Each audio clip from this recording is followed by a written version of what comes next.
क्या कह रहे हो? क्या हो जाए? और मैं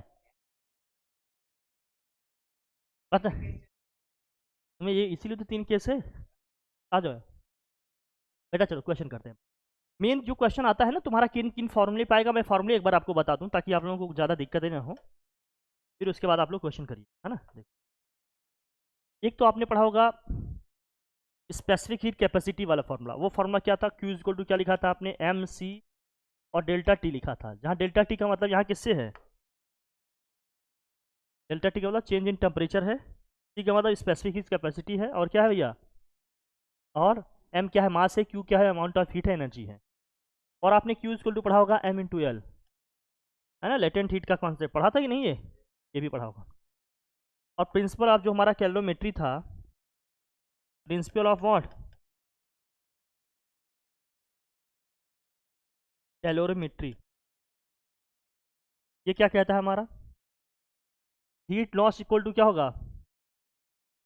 हाँ, heat loss is equal to क्या होगा? Heat gain. एक हॉट बॉडी क्या होगी? जितना हीट लॉस करेगी, एक कोल्डर बॉडी उतनी ही हीट क्या करेगी? अब्जॉर्ब कर लेगी। Thank you so much. एक कोल्डर बॉडी उतनी ही हीट क्या करेगी? एब्जॉर्ब कर लेगी। तो ध्यान समझना, हीट लॉस इक्वल टू क्या होगा? Heat gain. अब इसमें क्या क्या हो सकता है, ध्यान रखना।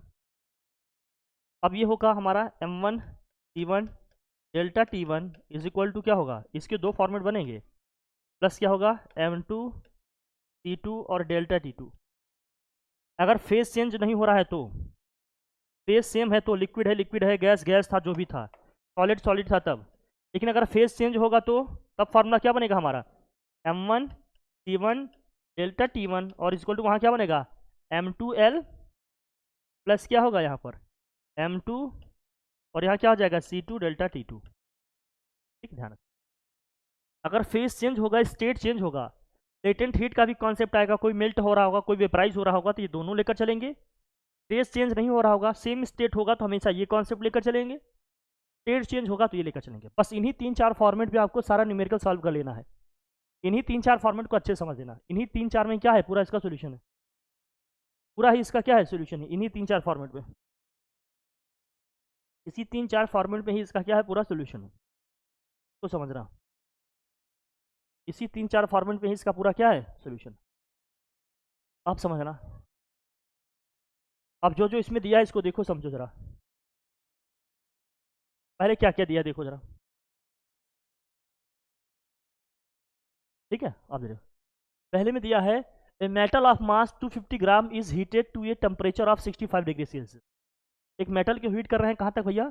65 डिग्री सेल्सियस तक। It is then placed in 50 gram of water. तब उसको क्या किया जा रहा है? 50 ग्राम ऑफ वाटर में रखा जाता है। किस टेम्परेचर पे है वाटर हमारा? 20 डिग्री सेल्सियस पे। The final study temperature of water becomes 25 degree Celsius, neglecting the heat taken by the container. Calculate the specific heat capacity of the metal. बहुत ध्यान समझना, specific heat capacity of metal निकालना है। Water का दिया होगा, आपके पास शीट होगा, वाटर की स्पेसिफिक हीट कैपेसिटी दिया होगा, दिया है ना शीट में। देखो अब जरा समझना, इसको समझना थोड़ा सा इंपॉर्टेंट है, अच्छा ध्यान समझना। अब हमने क्या किया? किसी मेटल को वाटर में रखा। बहुत ध्यान सिचुएशन को समझना। आप अगर इमेजिन करोगे तभी आपको चीज़ें बनेंगी, है ना। देखो बेटा, इसमें क्या हो गया?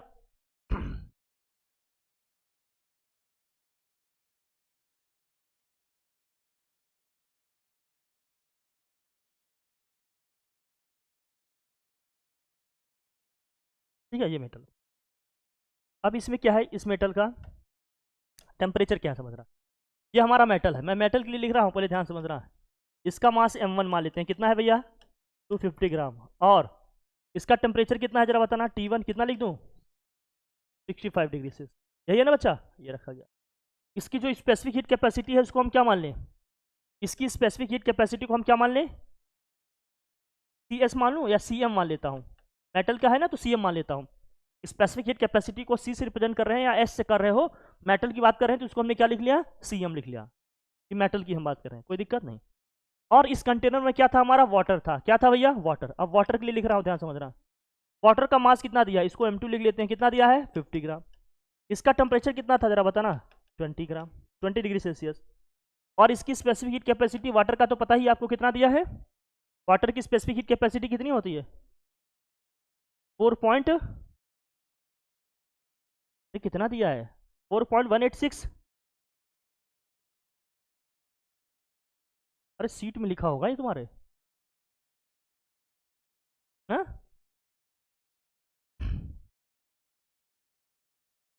अरे इसकी पहले ही दिया होगा डेटा में। 4 पॉइंट। अब मुझे बताओ, जो इसका फाइनल टेम्परेचर आ रहा है, स्टेडी टेम्परेचर कितना आ रहा है? फाइनल टेम्परेचर ध्यान रखना, फाइनल टेम्परेचर क्या होगा? Final temperature T equal to कितना है? अब मुझे बताओ, किससे हीट लॉस होगा, कौन हीट गेन करेगा? मेटल हमारा ज़्यादा गर्म है, तो मेटल से हीट लॉस होगा, गेन कौन करेगा? वाटर। तो heat lost by what? Metal is equal to heat gain by water. यही लिखेंगे ना आप? तो क्या लिखोगे आप? According to principle of calorimetry, principle of calorimetry से ध्यान समझना, यहाँ स्टेट चेंज होगा क्या? बोलो भैया। नहीं, प्रिंसिपल ऑफ कैलोरीमेट्री क्या है भैया हमारा? Heat lost by what? Metal is equal to क्या होगा? Heat gained by, heat gained by water. Heat gain by क्या हो जाएगा? वाटर। अब समझना यहाँ सिचुएशन। मेटल के केस में देखो, मास इसका कितना लिया हमने? m1 अभी लिख देता हूँ, और यहाँ लिख दिया हमने cm, और यहाँ क्या लिखेंगे? डेल्टा T1 इक्वल टू, वहाँ क्या लिखेंगे? m2। वाटर की स्पेसिफिक कैपेसिटी क्या है? C लिखा हमने, और यहाँ क्या लिखेंगे? Delta T2। m1 का मतलब क्या है? Mass of metal. मेटल का मास कितना भैया? 250। यहाँ लिखेंगे 250, और हमें इसकी स्पेसिफिक कैपेसिटी निकालनी है, इसको हमने लिख दिया cm। कोई दिक्कत की बात?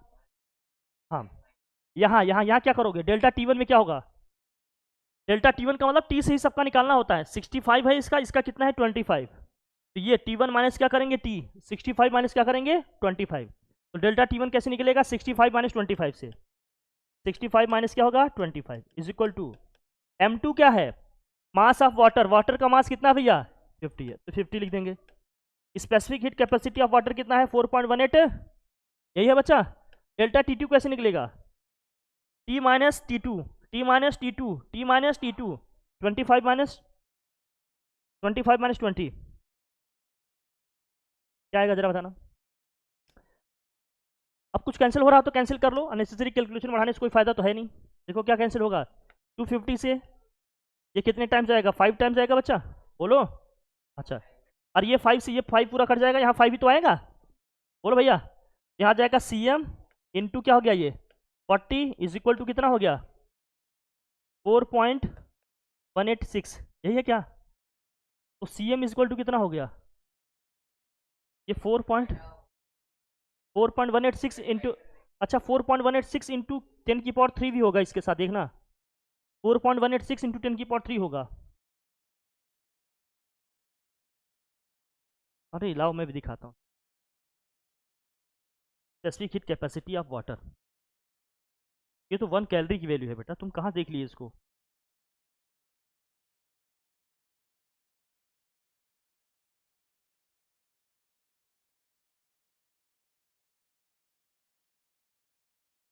अरे किसी क्वेश्चन में दिया रहेगा ना तुम्हें, देखो जरा।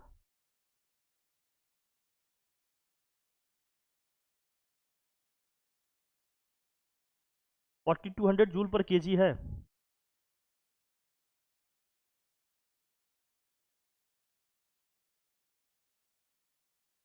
4 पॉइंट जूल पर केजी या 4200 जूल पर केजी दिया है। 4200 है, लो लिखो। ये दिया है 4200, कितना दिया है बेटा? इसको लिख लेना, अलग से याद भी कर लेना। ये कितना है?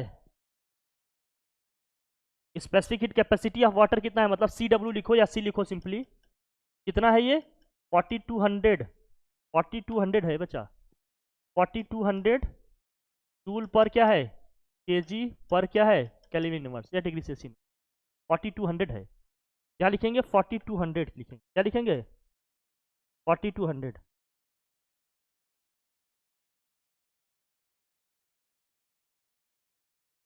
ये इससे कैंसिल हुआ था ना। अब देखो कितना आया ये आ जाएगा 4200। कितना आ जाएगा? 4200। अब ये 10 से 10 क्या हो गया? अब डिवाइड करो। cm इक्वल टू क्या होगा बताओ ना? अरे 420 अपॉन क्या हो जाएगा 4 डिवाइड करो कितना आएगा 105 105 ही तो आ रहा है 105 जूल पर केजी पर डिग्री सेल्सियस। बहुत टफ है क्या? आसान है। मैं एक बार फिर से लिख दूँ क्या, अगर समझ में नहीं आ रहा तो। आ गया क्या? हीट लॉस करेगा कौन? हमारा मेटल। गेन कौन करेगा? वाटर। जितना वो हीट लॉस करेगा उतना ही मेटल हीट क्या करेगा? गेन करेगा। इक्वेट कर दिया, आंसर आ जाएगा। Specific heat capacity of water याद रखना हमेशा, सबके दिया ही जाएगा, बाकी इसको ध्यान रखना। 4200 कितना है? 4200 जूल पर केजी पर केल्विन इनवर्स। 4200 जूल पर केजी पर केल्विन इनवर्स। ठीक है, ध्यान रखिएगा।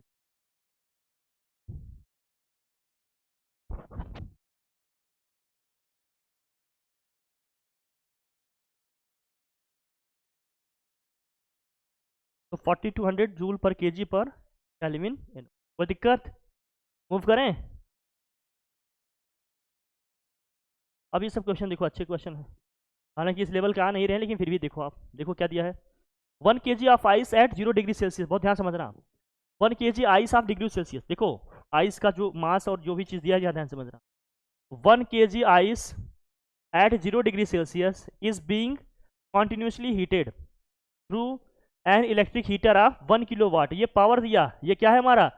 पावर है। पावर कितना दिया? 1 kilowatt. Assuming that all the heat is transmitted to ice, calculate the time interval in seconds for ice to completely melt to water. Ice to completely melt to water at 0 degree Celsius. Ice को melt होना है 0 degree Celsius पे, completely melt होना है, तो कितना time लगेगा उसको मेल्ट होने में, ये देखना है आपको। ठीक है। और water to get heated from 0 degree Celsius.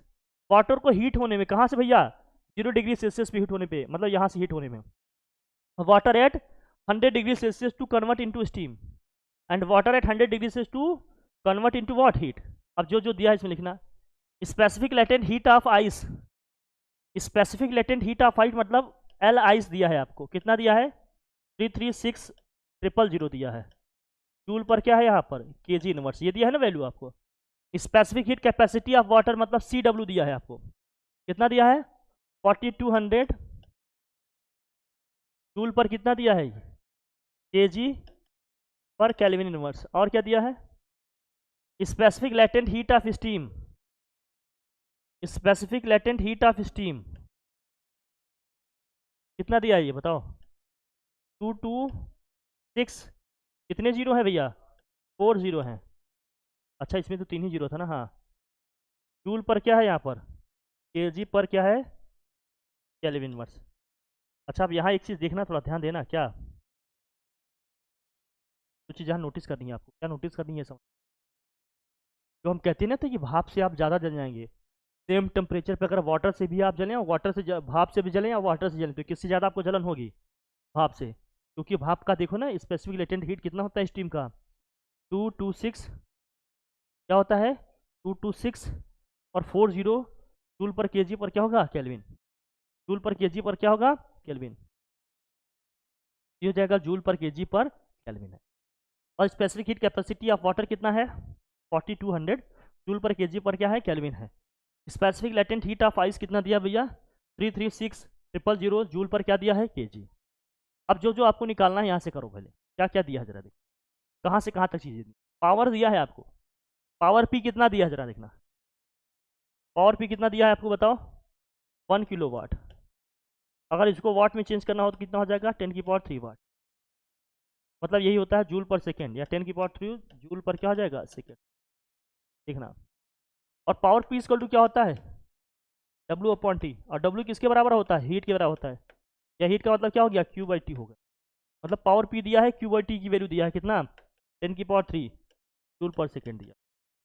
ये दिया हमें Q/T। हर जगह T निकालना है, Q का फार्मूला आपके पास है ही, कोई दिक्कत की बात? आप जरा देखना। अब पहली सिचुएशन क्या है? फर्स्ट वाला केस क्या है? केस फर्स्ट क्या है पहले ये समझना। अब आइस को, उसका मास कितना है? देखो मास ऑफ आइस कितना है भैया बताओ जरा। मास ऑफ आइस कितना है? 1 kg है। बहुत बढ़िया है। चलो फिर और क्या दिया जरा बताना। टेम्परेचर कितना है उसका? इनिशियल टेम्परेचर कितना है? 0 डिग्री सेल्सियस। कोई दिक्कत नहीं। Being continuously heated through an electric heater of 1 kilowatt hour power दिया है। Assuming that all the heat is transmitted to ice, the calculate the time interval in second for ice completely melt to water at 0 degree Celsius. Completely melt होने में कितना होगा? अच्छा, completely melt होगा तो इसमें क्या चीज़ आएगा बताओ? हाँ, लेटेंट हीट का कॉन्सेप्ट आएगा। मेल्ट हो रहा है ना ये, तो क्यू इक्वल टू क्या लिखोगे? एम इंटू क्या होगा? ये क्या लिखेंगे? आइस लिखें? अरे मेल्ट होने की बात कर रहा है ना, एम इंटू एल। लेकिन आई एल जो लिखेंगे क्या लिखेंगे? Specific latent heat of what? Ice. Ice को मेल्ट करना है अपने को। तो ये दिया है अपने को, मास कितना है 1, और ये कितना है? आइस का कितना है ये बताओ? 3 बोलो, 336 और 000। इसको सॉल्व करेंगे कितना आ जाएगा? 336, ये कितना आ जाएगा? 000 जूल आ गया। इतने अमाउंट ऑफ एनर्जी की जरूरत पड़ेगी। अब ये क्यू की वैल्यू आ गई। अब आप मुझे बताओ, since power P equal to क्या होता है बताइए जरा। Since power P equal to हमने क्या लिखा? Q by T. तो टी इक्वल टू क्या आ जाएगा? Q upon P. क्यू कितना है बताओ हमारे पास? क्यू है 336,000, और ये कितना था हमारा? 1000। 1000 का मतलब 10 की पावर 3। 1000 का मतलब 3 जीरो होता है। यहाँ भी 3 जीरो है, 3 जीरो से 3 जीरो क्या हो जाएंगे? तो टाइम टी इक्वल टू कितना आ जाएगा? 336 सेकेंड। बहुत टफ है क्या इसको समझना, बताओ मुझे। तो पहले वाले केस में कितना टाइम लगेगा? 0 डिग्री सेल्सियस पे उसको मेल्ट करने के लिए कितना टाइम लगेगा भैया? 336 सेकेंड। बहुत टफ है क्या इसको समझना? बोलो। आसान है ये, बस ये समझ जाओ कि किसका मतलब क्या होता है। फिर क्या पूछा जा रहा है आपसे? तरीके से समझो, पढ़ो भैया, हर चीज़ आ जाएगा, मैं बार बार कह रहा हूँ। फिर क्या पूछा जा रहा है आपसे? Water to get heated from 0 degree Celsius. 0 degree Celsius इसको हीट करना है अपने को। तो अब अमाउंट ऑफ हीट कहाँ कहाँ खर्च होगा मुझे बताओ? अमाउंट ऑफ हीट कहाँ कहाँ खर्च होगा? हीट कहाँ कहाँ खर्च होगा? और हीट करते कहाँ कहाँ तक ले जाओगे बताओ? तो मैक्सिमम कहाँ तक हीट कर सकते हो? वाटर का भाई बॉइलिंग पॉइंट होगा, और सेमी स्टेट लिक्विड में करोगे 100 तक जा सकते हो। कहाँ तक ले सकते हो उसको? आप जरा बताना कितना होगा? अमाउंट ऑफ हीट अगर मुझे निकालना होगा, एनर्जी निकालना होगा, तो कैसे निकालेंगे? हाँ हाँ, तो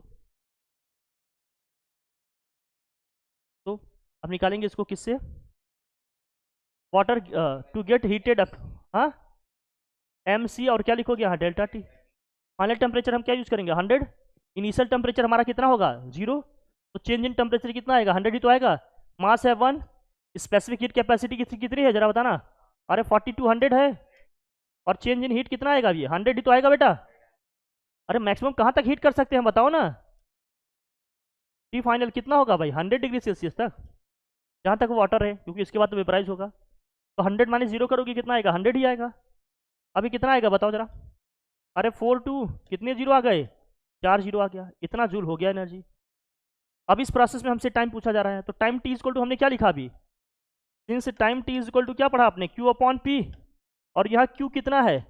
42, और कितने जीरो है? 40। अपॉन में कितना है? 1000। 1000 का मतलब 10 की पावर 3 है, मतलब 1000 से 3 जीरो कैंसिल होगा ना। तो टाइम टी इक्वल टू कितना आ गया बताओ? 420 सेकेंड। बहुत टफ है क्या इसको समझना बताओ? 420।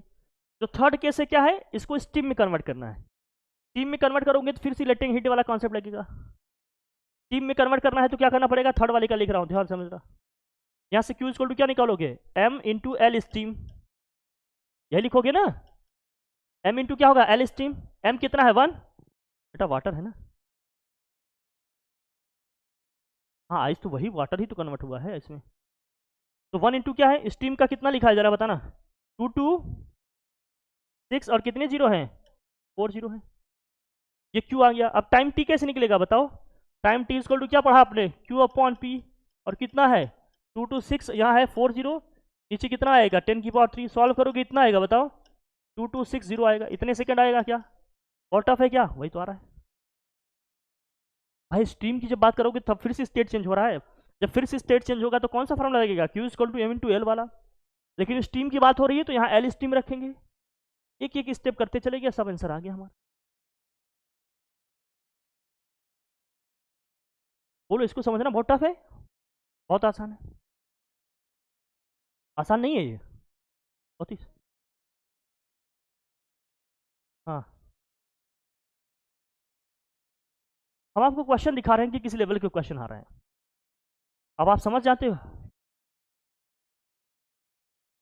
बस जैसे पहले वाला क्वेश्चन कराया ना, उसी टाइप के क्वेश्चन आएंगे, हम आपको बताते हैं। हम सब तो बेटा, हम क्या कह रहे हैं, हम क्या कह रहे हैं, हम तो हर लेवल की हर चीज़ कराएंगे ना। बीइंग ए टीचर, अगर मैं आपको पढ़ा रहा हूँ तो मेरा काम है ना मैं आपको हर चीज़ बताऊँ। पेपर का लेवल हम आप डिसाइड नहीं कर सकते ना, वो तो आएगा बाहर से। हमारे पास हर लेवल का नॉलेज होना चाहिए अपने लेवल का। हाँ तो बेटा, अब जैसे ऐसे क्वेश्चन आएंगे तुम्हारे यहाँ, देखो अब देखो थर्ड क्वेश्चन क्या है अपना, समझना। ये 30 gram ice cube at 0 degree Celsius is dropped into 200 gram of water. अब यहाँ समझना ध्यान से, आइस का मास कितना है, एम आइस कितना है जरा बताना, 30 ग्राम। और इसका टेम्परेचर कितना है बताओ, T1 लिख देता हूँ, कितना होगा जरा बताना, 0 डिग्री सेल्सियस। किस में ड्रॉप कर रहे हैं इसको, वाटर में, इसको MW लिख दे रहे हैं, कितना होगा जरा बताना, 200 ग्राम। टेम्परेचर कितना है इसका, T2 लिख दे रहा हूँ, बताओ जरा, 30 डिग्री सेल्सियस। अब क्या कहा जा रहा है आपसे, calculate the final temperature of the water. Water का फाइनल टेम्परेचर क्या होगा, when entire ice cube has melted, पूरा आइस क्यूब क्या हो गया, मेल्ट हो गया। मेल्ट होने के बाद किस में कन्वर्ट हो जाएगा, पानी में, वाटर में कन्वर्ट हो जाएगा। इसका मतलब दो चीजें होंगी, इसका मतलब जो हीट लेगा ये आइस वाटर से, कहाँ कहाँ कन्वर्ट होगा, एक तो आइस को मेल्ट करने में, दूसरे टेम्परेचर को,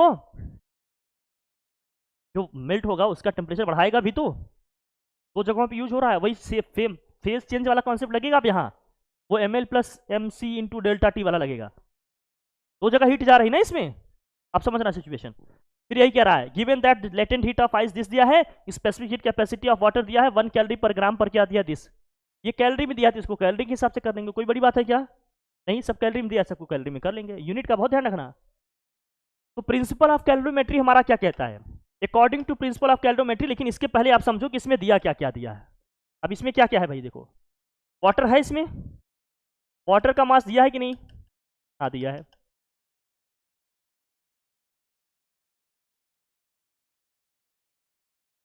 अरे यार,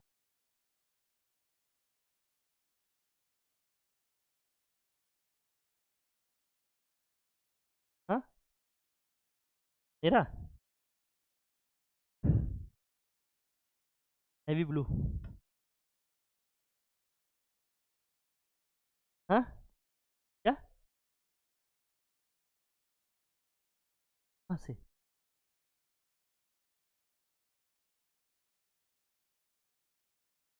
हाँ अब लोग जानते हैं, ऐसी बात नहीं है। आइस का मास कितना है, अरे वाह,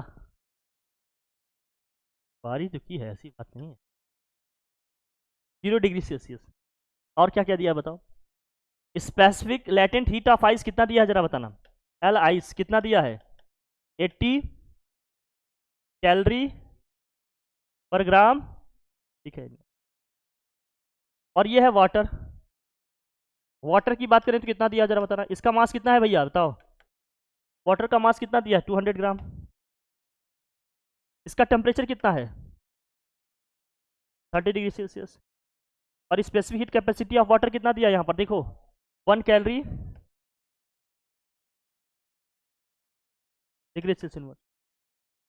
अब मुझे बताओ हीट कौन लॉस करेगा, किसके पास जाएगा, हीट कौन लॉस करेगा, वाटर की हीट ज़्यादा होगा टेम्परेचर की, आइस का ज़्यादा, क्या दिख रहा है, वाटर का ज़्यादा है, आइस में जाएगा। हाँ बच्चा,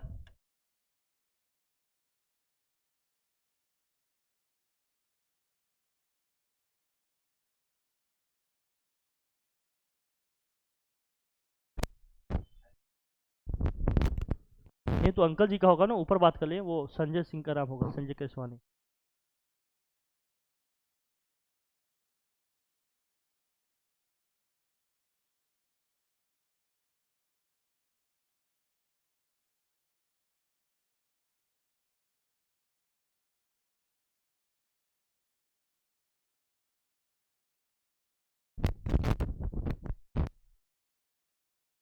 देखो यहाँ,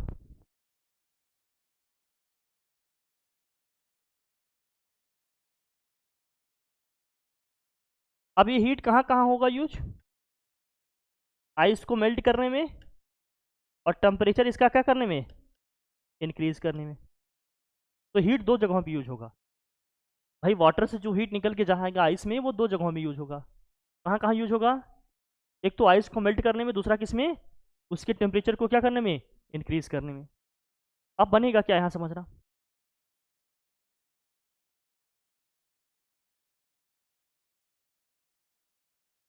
जो heat lost by what? Heat lost by water is equal to क्या होगा? Heat gained by what? Heat gained by ice. जो वाटर हीट लॉस करेगा वो कौन गेन करेगा? आइस। लेकिन ये हीट कहाँ कहाँ यूज होगा, इसका इक्वेशन क्या बनेगा जरा देखना। वाटर का मास क्या है? m2। स्पेसिफिक हीट कैपेसिटी इसका क्या है? c2। यहाँ लिखेंगे। हाँ, पानी क्या है? पानी में ही आइस डाल रहे हैं भाई। आइस जब पिघल जाएगा तो बेटा, आइस को जब पानी में डालेंगे तो आइस का टेम्परेचर कम है, पानी का टेम्परेचर ज़्यादा है। तो पानी से आइस में जा रहा है, पिघलेगा भी, और उसका जो पानी पिघलेगा उसका टेम्परेचर भी तो बढ़ेगा। तो कहाँ कहाँ यूज होगा ये? m1 इंटू एल में यूज होगा आइस, प्लस क्या होगा? m1, और यहाँ होगा c, वाटर का यूज करेंगे ये। समझ रहे हो नहीं? वही c2 वाटर का है ना। मैं इसको तो लिख दूँ कहो तो। यहाँ होगा CW, होगा क्या होगा यहाँ? CW क्यों होगा? क्योंकि वो पानी ही बन गया ना फिर अब। और यहाँ लिखेंगे डेल्टा T1। तो यहाँ क्या लिखेंगे? Delta T। अब M2 क्या है जरा ध्यान समझना। ये M2 क्या है भैया? M2 क्या है जरा ध्यान समझना। यहाँ मास ऑफ वाटर कितना है? 200 gram. Specific heat capacity 1 calorie. Delta T2 कैसे निकालोगे? डेल्टा T2 कैसे निकलेगा? अच्छा, फाइनल वाला टेम्परेचर ज़्यादा होगा या वाटर का टेम्परेचर ज़्यादा होगा? वाटर का ज़्यादा होगा कन्वर्टर। तो क्या लिखेंगे? 30 माइनस टी। मान लेते हैं फाइनल टेम्परेचर हमारा क्या है? टी है। जो इसका फाइनल टेम्परेचर है वो क्या है? टी है। फाइनल टेम्परेचर क्या होगा? टी मान लिया हमने, कोई दिक्कत? अरे वाटर से जब हीट उसमें ट्रांसफर हो रहा है, इसका मतलब वाटर का ज़्यादा है, फाइनल वाले का क्या होगा? कम होगा। कल साइंस का होगा बेटा एकदम पूरा पूरा पूरा। फिर वहाँ क्या होगा देखो जरा, RHS में क्या होगा? M1 कितना है भैया? मास ऑफ आइस कितना है? 30। इसका लेटेंट हीट कितना है भैया? 80। प्लस मास कितना है आइस का? लिखो भैया 30। CW कितना लिखोगे? 1। डेल्टा T1 कैसे निकलेगा भाई? आइस का टेम्परेचर तो जीरो ही है, और इसका कितना होगा भाई? सॉरी, टी माइनस क्या लिखोगे यहाँ? यहाँ टी माइनस क्या लिखोगे? जीरो। टी माइनस क्या लिखोगे? जीरो, क्योंकि आइस का जीरो था। अब पानी जब गर्म होगा तो ऑब्वियस बात है उसका टेम्परेचर आइस के टेम्परेचर से क्या होगा? ज़्यादा ही होगा ना। अब यहाँ देखो स्टेट चेंज हो रहा है, इसलिए दोनों लगा रहे हैं। चाहे स्टेट चेंज नहीं होगा, केवल एक ही लगाएंगे भाई। ठीक है ना? बस पूरा पूरी क्वेश्चन, पूरा एक्सरसाइज इसी पे है। अब जना निकालो क्या है। तो 200 और इंटू में क्या आएगा ये? 30 माइनस टी इक्वल टू वहाँ कितना होगा बताओ? ये हो जाएगा 2400, ये होगा, प्लस 30 इंटू क्या हो जाएगा? टी। अब कुछ डिवाइड किया। हाँ, एक एक जीरो तो हर जगह कॉमन ही दिख रहा है। ये 1010 और यहाँ से भी 10, क्या हो जाएगा? अब मगर मैं मल्टीप्लाई कर दूँ 20 से तो ये कितना आएगा बताओ? अरे ये 600 माइनस 20T इक्वल टू कितना हो गया? 240, प्लस क्या हो गया? ये 3T होगा ना बच्चा, ये 3T। अब ये -20 उधर जाएगा तो प्लस हो जाएगा, ये 240 इधर आएगा तो माइनस हो जाएगा। तो 600 माइनस क्या हो जाएगा? 240। RHS में क्या हो जाएगा? 3T plus 20T। यही हुआ बच्चा। ये कितना आएगा माइनस करने पे बताओ? अरे आ जाएगा 360 23T। तो T इक्वल टू क्या आ जाएगा? डिवाइड करो कितने, कितना आएगा?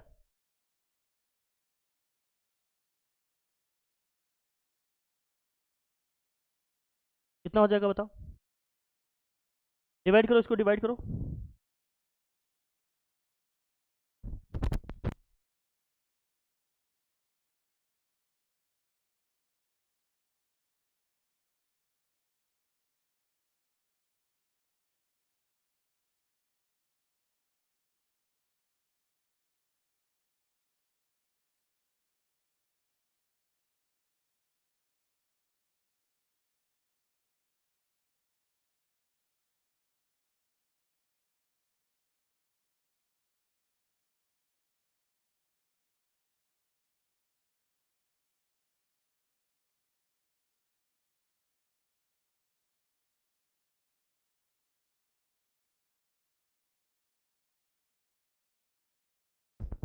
डिवाइड करो, कितना रहा है, डिवाइड करें। क्या कैलकुलेशन आपने ठीक किया है, देख लो जरा।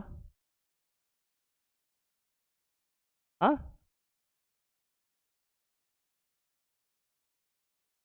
कितना आएगा, कितना आएगा?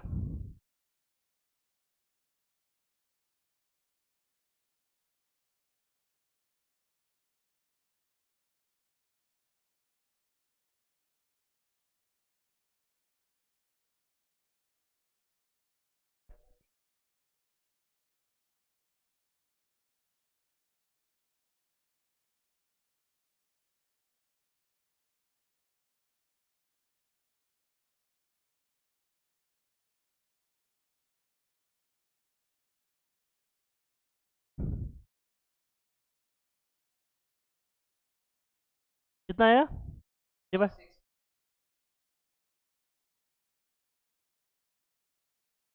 ये वैल्यूज हम लोगों ने सब सही रखा है ना, देख लो जरा। 200 ग्राम ऑफ वाटर दिया,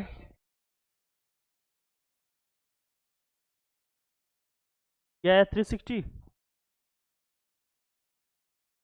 360 डिवाइडेड बाई करो ना 23, कितना है?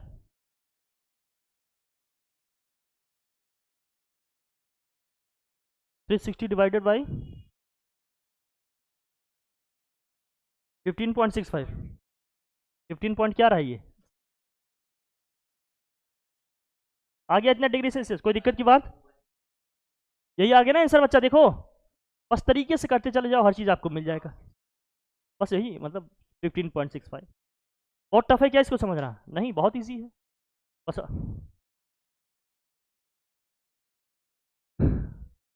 ठीक हो जाएगा कि नहीं हो जाएगा, बोलिए भैया, कर लेंगे। यार मेरा तो ठीक, कर लेंगे ना, बोलिए आयुषी।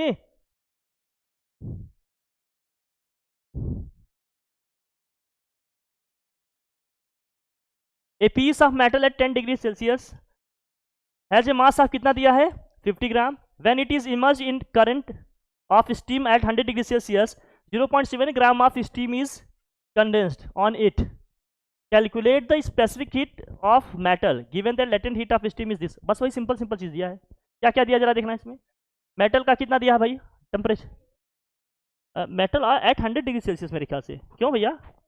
अच्छा 10 डिग्री सेल्सियस, चलो 10 है, हाँ 10 है, तो इसका टेम्परेचर कितना दिया है 10 डिग्री सेल्सियस, कोई बात नहीं। मास इसका कितना दिया है m1, बताओ, मेटल की बात कर रहा हूँ मैं, 50 ग्राम।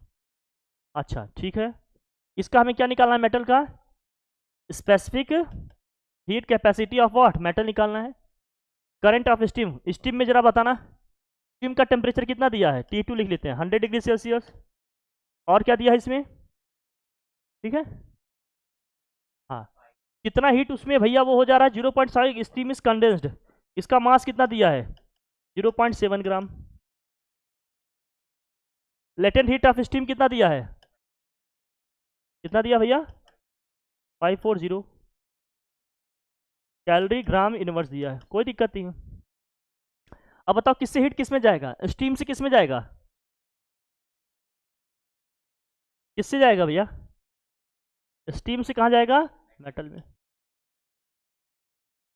लेकिन हाँ हाँ,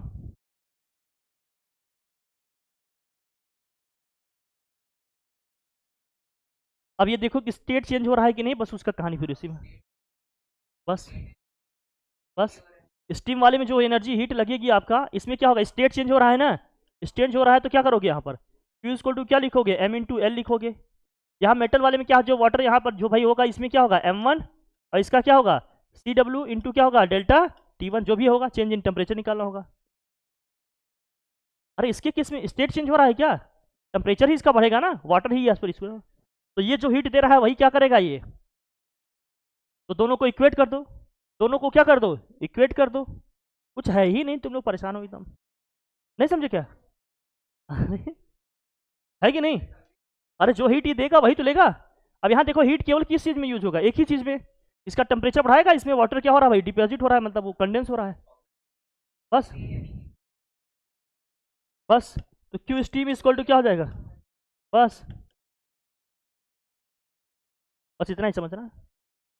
अब इसको कैसे निकालोगे, स्टीम का हमने क्या लिखा था M2, यहाँ हो जाएगा L स्टीम इक्वल टू वहाँ क्या लिखेंगे, मेटल के लिए क्या है बताओ M1, और क्या होगा इसका CM इंटू क्या होगा डेल्टा T1, तो भी इसका टेम्परेचर है अभी आ जाएगा। कोई दिक्कत की बात है क्या, बस चेंज इन टेम्परेचर निकाल लो। हो पाएगा कि नहीं हो पाएगा बताओ, बस। M2 कितना है बताओ, M2 है 0.7 और इसका है L स्टीम कितना है 540 है, इक्वल टू कितना है बताओ, M1 कितना है, मास कितना है भैया 50 है, CM आपको निकालना है। चेंज इन टेम्परेचर देख लो कितना है, कितना आएगा चेंज इन टेम्परेचर, वो 100 है, ये कितना है, कितना आ जाएगा यहाँ 90। अब मल्टीप्लाई करो इसको, ये 10 से 10 क्या हो जाएगा 9 से इसको कैंसिल करो, 9 6 जा, यहाँ 10 बचा हुआ है, 10 5 जा कितना होगा 50, 6 से मल्टीप्लाई करोगे 4.2, 4.2 डिवाइडेड बाई कितना हो जाएगा ये 50 इक्वल टू क्या हो गया CM। 50 से डिवाइड करे बेटा क्या होगा बता, अरे पहले क्या करोगे CM इक्वल टू कितना हो गया 0.42 डिवाइडेड बाई क्या हो जाएगा 5, 5 से डिवाइड करेगा कितना आएगा 0.50, 2 प्लेस हो जाएगा ना 8 4 होगा, कितना आ गया ये कैलोरी पर ग्राम पर डिग्री सेल्सियस। बहुत टफ है क्या इसको समझना, बस बस यही देखना है कि कौन हीट दे रहा है कौन ले रहा है, और जो हीट ले रहा है किस में यूज हो रहा है। अगर स्टेट भी चेंज हो रहा है तो दोनों लगेंगे, स्टेट चेंज नहीं हो रहा है एक ही लगेगा, बस इतना ही समझना है। पूरा गेम इसी का है, पूरी कैलोरीमेट्री में, पूरी कैलोरीमेट्री में यही कॉन्सेप्ट है ले देकर। बेटा 6 7 जा कितना होगा 42, कोई दिक्कत की बात है बोलिए।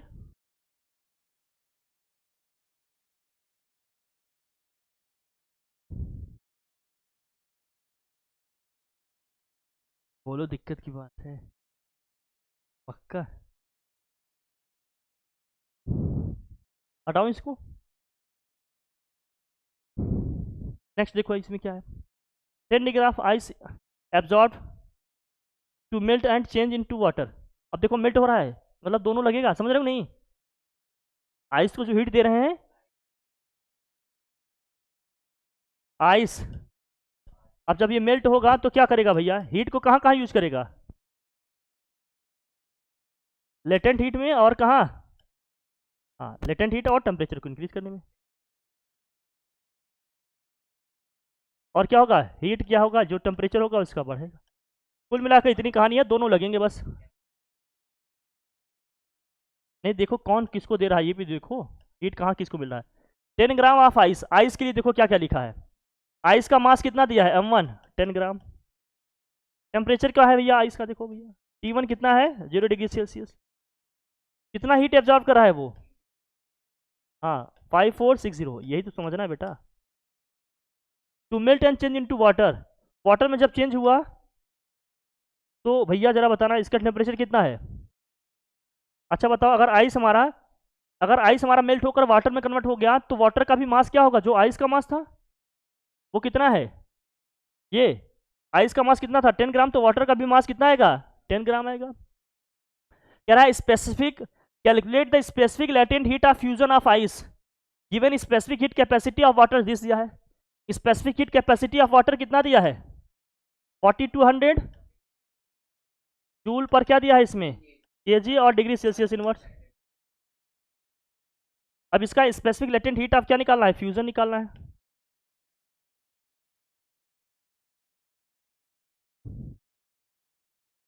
कोई दिक्कत है, तो जो अमाउंट ऑफ क्यू इसको मिला है कहाँ कहाँ खर्च हो रहा है देखो, क्यू जहां जहां आया भैया M इंटू किस में खर्च हुआ, M फ्यूजन, और किस में कन्वर्ट होगा M, और क्या होगा CW इंटू किस में होगा delta T change in temperature. जो अमाउंट ऑफ हीट मिला आइस को कहाँ कहाँ यूज हो रहा है, उसको मेल्ट करने में और उसके टेम्परेचर को बढ़ाने में। तो भैया ये क्यू कितना दिया है आपको, अमाउंट ऑफ हीट कितना दिया 5460, मास कितना है इसका 10, ये हमें L निकालना है, प्लस मास कितना है 10, CW कितना दिया है 4200।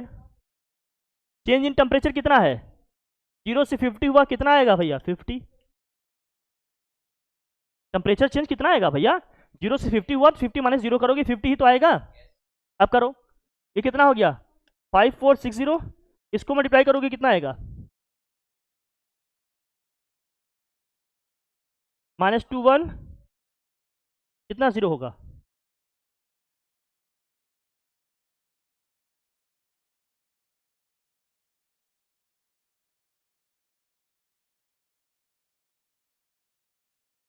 अच्छा ये किस में है, ये जूल में ही है ना, हाँ।